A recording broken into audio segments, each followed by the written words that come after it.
New segment alert. Babbzy got a new segment to bring out. You want to know what it's called? I don't have the name for it yet. But make sure you watch the video so you can understand what the hell I'm talking about. Y'all are pretty like lights in the city. Y'all I want you back it up for Babbzy. One drop. Your waistline moving like evicted family. Back it up for Babbzy, y'all and one drop. Y'all drop, drop. Hey, drop down your body, y'all drop, drop. For Babbzy, drop down your body, y'all drop, drop. Yes, drop down your body, y'all drop, drop. For Babbzy, drop down your body, y'all drop, drop. Take it down to the ground, y'all drop, drop, drop. Take it drop down your body, y'all drop, drop. Drop down your body, y'all drop, drop, drop. Take it drop down your body. Stick it and twerk, wiggle and work. Let the bumper go down until it grazes in the dirt. Cause your body ain't stiff like you inside the mark. Walk up on Babbzy like she man getting horn. What's up, everybody? It's your girl Babbzy here. New segment alert. So I got this idea because I've been going through my iTunes and all my music collection, and sometimes I start jamming to this song and I'll be like, whatever happened to this artist? Why didn't they have such a bigger career? What and a whole bunch of other questions that go along with where the hell the artist is, right? So I decided to bring this new segment where I'm going to be talking about various things and where this artist is now, what happened to them, etc. So today's segment is the 10 reggae dancehall artists that I wonder what the hell happened to. Now, this is not a disrespectful video. This is just a legitimate idea where I'm like, yo, this artist should have been a lot further, should have been a lot bigger. And I know that a lot of these artists go through life, go through strife, go through everything. So as I said, it's not a disrespectful place that I'm coming from. So I don't want none of you guys to spaz the fuck out on my video. You understand what I'm saying? But before I start, you know you need to be following me on Instagram. My name there is strictly Babbzy, as well as on Twitter, as on Snapchat. And the only place my name is Babbzy at large is on Facebook. Now, you have to subscribe to me here because this is where I'm going to be doing the rants, reviews, and this new segment. And don't be worried, I'm going to be doing soca artists, and we going to be talking about everybody. You know I don't have no limits to who I talk about. So 10 reggae dancehall artists that I think should have had a bigger career in no particular order. The first artist I want to talk about is Junior Kelly. Now, Junior Kelly kind of exploded onto the reggae scene like out of nowhere. And then he kind of actually started to tiptoe into mainstream reggae out of nowhere. So he came out with If Love's So Nice in 2001. It kind of just blew up the fucking world with this track, right? And then, as it happens with a lot of other artists, like Richie Spice is having to too, people start to dig back into their collection. So one of his older songs, Sunshine, Why You Took My Sunshine, that shit fucking murdered every single dance I ever went to. But then he kind of just died down from there. He did a collab with June Lodge where they redid Someone Loves You Honey, and I mean, he's still around, but he's just not as big as he was when he came on the scene, and Love So Nice and Sunshine and all those songs were going on. He just never really got much bigger from there. He's gotten a lot smaller. I would have liked to have seen him, get a lot larger and keep up with the momentum that he came out with when he originally started. The next artist, Timberlee. Now, Timberlee is a dancehall female artist who came out in like 2008 when she came out with No Stress, on the Gal Dem Sitting Rhythm. And it was like, this girl is bad. And I know that in life, she basically had some issues where one of the men she was with for a very long time, she found out he was married. That kind of derailed her. And it's unfortunate because this chick has bars. Like, Timberlee is really, really neat with the ting. And I would have loved to see her, bounce back from that whole situation, because I feel like sometimes with women, love troubles ruin our business, but men don't let love troubles ruin their business. They come out with, say you're leaving and the reason is clear. Like, you need to bounce back. I would have loved to see Timberlee really, really, really make a very strong comeback and find herself back at the top of the charts, especially for women, because trust me, this chick has bars. She's bad. She looks good. She holds a rhythm good. And I just think that she should just be a lot further than she is right now.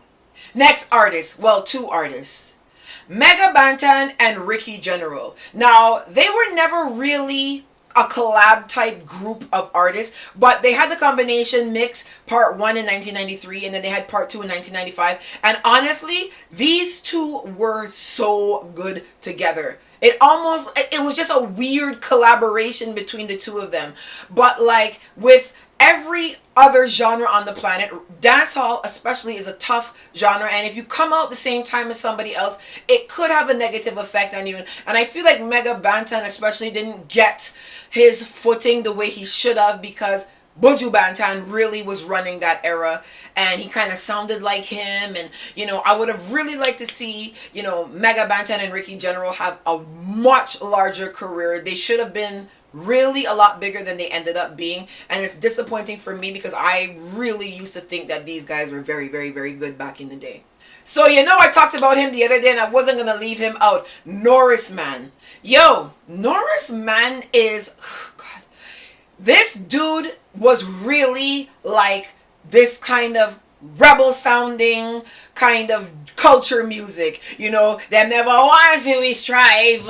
When Bad Road came out, every small island was just locked down. Norris Man kind of just step out like Sizzla did, which is why this situation for him is unfortunate, because he decided to get into this altercation with Sizzla one day at a show, and his career was basically done from that, because Sizzla is like the god of the world when it comes to reggae besides Bob Marley. And it was like really, really unfortunate that Norris Man would have done that, because he's had some big hits like Persistence. Like Norris Man was right there, and he just decided to spaz one day on Sizzla and he just ruined everything for himself from that. But trust me, when it comes to lyrics and holding a rhythm, Norris Man was really, really, really tight. This one hurts me, man. It hurts. Another artist that I thought should have been a lot bigger, but this artist did become known and big, is Gyptian. Because Gyptian is an amazing singer. And when he came on the scene, right? Again, he came out during Richie Spice era. Richie Spice era would have been difficult for any culture artist, because Richie Spice captivated the fucking world, and Gyptian was right there with him, like Is There a Place, Serious Times in 2005, and then he managed to get this big smashing hit, Hold You. He had Beautiful Lady and other songs too, and then he was already crossed over before Nicki Minaj got on the remix. But I don't know what happened from there. It just kind of seemed downhill. He joined this group Munga and Chiching Ching, and it's like, Gyptian can sing. Sometimes I wish I could manage some of these guys, but it's just like, I don't know, I'm afraid of the attitude problem thing, but Gyptian should have been a consistent Billboard reggae artist. I am of the belief that he's talented enough. He has the sound that mainstream likes, which is proven. He should be there consistently. I don't know what's going on with him, but I wish he would just shake out of it and find his raw self. You understand what I'm saying? Next artist. Woo! This one might cause some controversy. Khago. Now, Khago is one of these artists that I personally kind of feel for, because he kind of ended up in a situation that I always counsel artists about falling into. He came out in 2009 and he kind of had this, culture-ish, bad man kind of feel to him, right? But then he ends up bussing internationally with Pum Pum Bring Life. And I can feel that Khago doesn't want to sing about Pum Pum. But he's pigeonholed there now, because that's what he's known for and that's what he's come out on. But he's actually a lot more deep and lyrical than Pum Pum Bring Life. Not dissing the track, but I just noticed that he doesn't get to showcase that side of him. He's in the Alliance. I'm not sure what's happening with the Alliance, but I just think Khago lyrically, he kind of had the package, and it's like something's going wrong, and I think he's just pigeonholed in the wrong style of music, and he just can't get out of it now, so he just has to keep singing, Personally and these kinds of songs. But I don't think he belongs there. I that's just the feeling that I get. If you think I'm wrong, let me know. Now, this is not an artist. This is a group of people together. And again, this one might be controversial. A lot of you might not agree with me. But Ward 21. Lord have mercy. Now I know War 21 have gone on to be amazing producers, but when War 21 came on the scene in 2001 with Mentally Disturbed, trust me, all of us out here was like, is that a computer? Is Suku a computer? Are they putting an effect on this man's voice? Bloodstain basically had all of us like, yo, this is bad. And then, the next guy that came in, he was like, yo, War 21 should have been the actual template for dancehall groups now, because they were like, every single song, they just like nailed it. And as I said, they've gone on to be great producers, but I would have personally liked to have seen them go on to have a lot bigger career where they're actually the artist and not the producer. But big up yourself, War 21. We rate you over here. I just felt that you guys could have gone down the artist road and gotten a lot further in that road. But you're still successful producers, so no love lost. Next one, another group, Dem Crew. Yo, 1999 was that year when Dem stepped out with this bleached hair and this. I never even seen Daggerin till I used to see Dem Crew on videotapes that I had to convert to Betamax because I didn't even have a VHS or a CD player or a DVD player. Like, these guys were like, Boom Dandamite was probably the weakest one in the group, but Hari Toddler and Elephant Man, like, I know they brought this whole hip-hop style to dancehall, and they did it extremely well, and they worked really well together. And Hari Toddler and Elephant Man have both gone on to have solo careers, which they did well in, but I think that if they stayed together as a group, they would have had more stardom. And then you have Nitty Kutchi, right? Nitty Kutchi is the most underrated singer in reggae dancehall right now. Nitty Kutchi could go and stand beside R&B dudes and murder them. Like, August Alsina would have trouble beside Nitty Kutchi. This guy can sing, And it was just a really good mix of a group. But, they cited internal issues. They split and they went their separate ways. But Dem Crew really would have revolutionized dancehall in another direction had they stayed together. I mean, Elephant Man is bad. Hari Toddler, but if they kept together, it would have just been really, really different for dancehall had one of these groups managed to stay together. Another artist that hurts my heart to say, because I used to love this man, Terror Fabulous.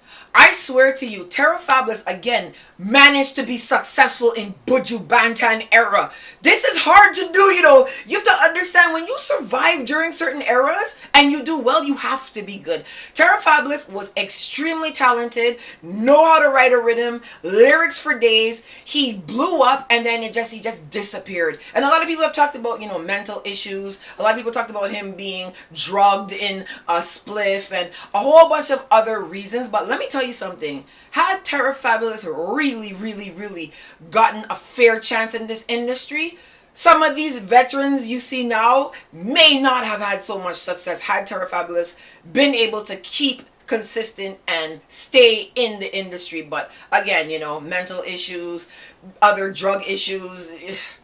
It's unfortunate because he was extremely talented. And last artist, again, this might be controversial, but Gully Bop has to be the biggest artist that did not maximize what he had around him. Now, when Gully Bop came on the scene, let me tell you something. My mom is not a dance hall person, and she was asking me about Gully Bop. My dad was asking me about Gully Bop. Gully Bop is the one artist that's ever bust, and the entire world wanted this man to win. It was like, from the madman fixing a fan and everybody heard these lyrics, they're like, no man, no man, no man, to headlining Sting in less than a month. Gully Bop should be like Susan Boyle, Adele. Like, this dude should be big right now. But again, cited mental issues, attitude problems, whatever. It's so unfortunate that Gully Bop squanders such a huge huge bust in this industry. There has been no other artist since I've been alive. The only other person that comes close to Gully Bop in dancehall is Cliff Twang. And Cliff Twang wasn't an artist. Cliff Twang was a person who gave a media interview, and a DJ then mixed his words and then turned him into an artist. But Gully Bop was actually an artist, and it's unfortunate that the entire world could be behind somebody and they still not make use of their opportunity. I just hope whatever it is going on with Gully Bop, he figures it out and they get this man right, because he could have done so much and helped his family, secured his future, you name it, because he had everybody behind him. All he had to do was execute. There's never been a case this easy for any other artist ever. It's unfortunate, man, because a lot of people in this world would love to have that much people behind them, and all they have to do is execute. They would be winning, you know what I'm saying? So there you have it, 10 of my picks. I know a lot of you are going to be like, Babbzy, I don't agree. If you don't agree, leave a comments below in the comments box. Let me know what you think. Let me know. I mean, of course, there's other artists that I would have left off. These were just the 10 that struck me right away when I'm like, name 10 of them. So obviously, I'm going to come and do the 10 soca artists. We're going to be here for a while. It's a new segment. Somebody name the fucking segment for me now, because I ain't too creative with that day. Name this segment for me, and I can give you a Babbzy package. I got cups and thing. Name the segment now. Anyhow, make sure you subscribe to me so you catch all my rants and reviews. I am going to be back in a couple of days putting out more videos, so I don't know the sequence because some of them have been pre-recorded, but I appreciate the love. Love you guys for following me. If you have not checked out, my dad did a live with me. He got up and woke up, and I want you guys to check that video out because I want you guys to see what life is like when somebody's dad is actually there and stays in their life and helps them, because it's very important for a lot of you guys to see this type of thing. Anyhow, love you guys. Mwah. See you soon. Agan. Oh, yeah. They are. Oh, yeah. I want to get man. Watch out. Them never want see we strive. So them set all bad road in our life. Oh yeah, them never want see we strive. So them set all bad roads in our life. Oh, but I know what's burning.